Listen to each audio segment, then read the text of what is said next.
It was something that I instilled in all my kids. I don't know what type of documentary this is, but we from the town, so I'm gonna tell you really what it was. If you got to bleep me out, you got to bleep me out. When they stepped on the court, because they put in the work that they put in, it was something they were supposed to say to themselves before tip-off, which was what? Mike. Dame knows that. Once you put in the work, when you walk onto the court before tip-off, before you shake any of the other guys' hands, you say to yourself, can't nobody out here with me.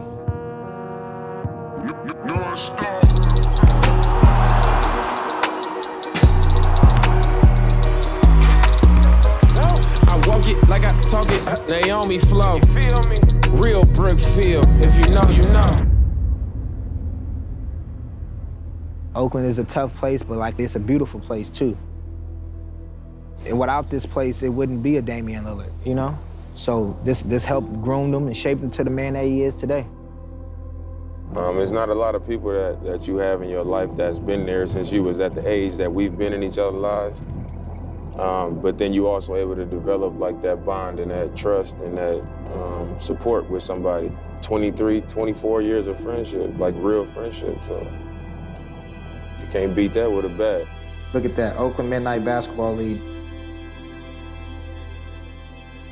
I think we was all like 6 years old. Games would go down, people dunking on each other, crowd going crazy. Man, that was everything for us when we was kids. That was like our NBA up close.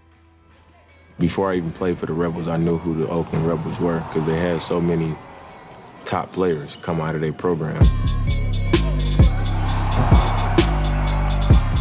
In sports, it's about competition. You got to take what you want. And so where you come from kind of dictates who you are. And it wasn't just all about basketball, it's what we was going through in life. If we want to eat, we got to go take what we want. A dog hunts. A dog needs meat. A dog got to eat. So that was like the mentality. You know what I mean? But it wasn't just about basketball. It was also when you get in the classroom, you got to do that. Phil taught us a lot just about how to be. Like the first time I ever heard the word poise was him saying it to us because we were younger and sped up and we were small. So like when we played against like bigger, stronger, faster, more athletic players, they would like rush us up, speed us up. We'd be turning the ball over. And he would always be like, man, y'all need to be poised. Y'all need to be gully, be grimy. You know what I'm saying? Y'all from Oakland.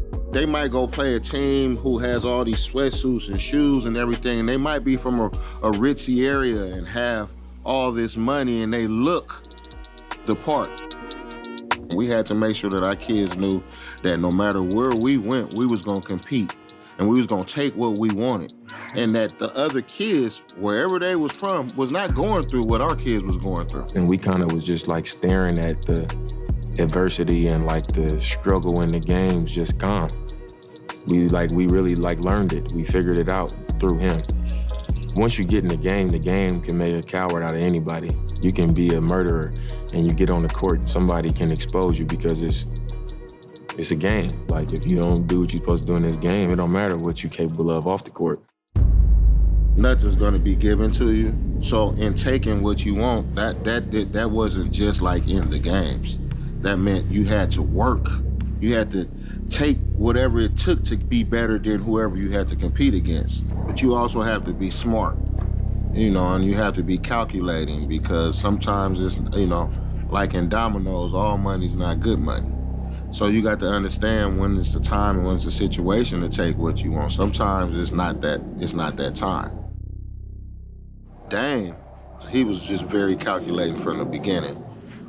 He thinks things through. He plans things through, and he puts in the work to be able to do that.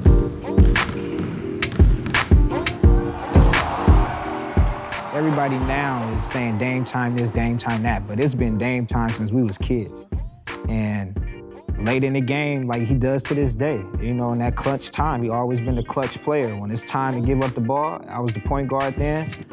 Give up the ball, moving out the way, I'm going to the corner, I'm spotting up, and he about to do his thing. He at the top of the key. Whenever we needed a bucket and our team and our offense wasn't flowing, get the ball to Dame.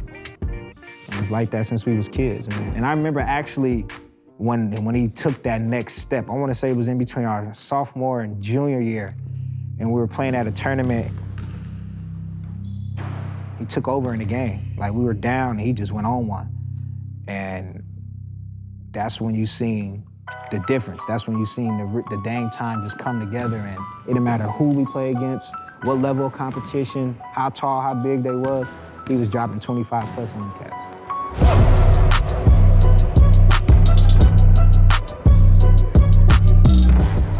Not being able to play, having to sit there and watch, and having to go through having surgeries in another state away from his family when you're so close-knit to your family. He was really like depressed at the time. He became who he is when he broke his foot. His whole demeanor changed. He went from being a college basketball player to a pro.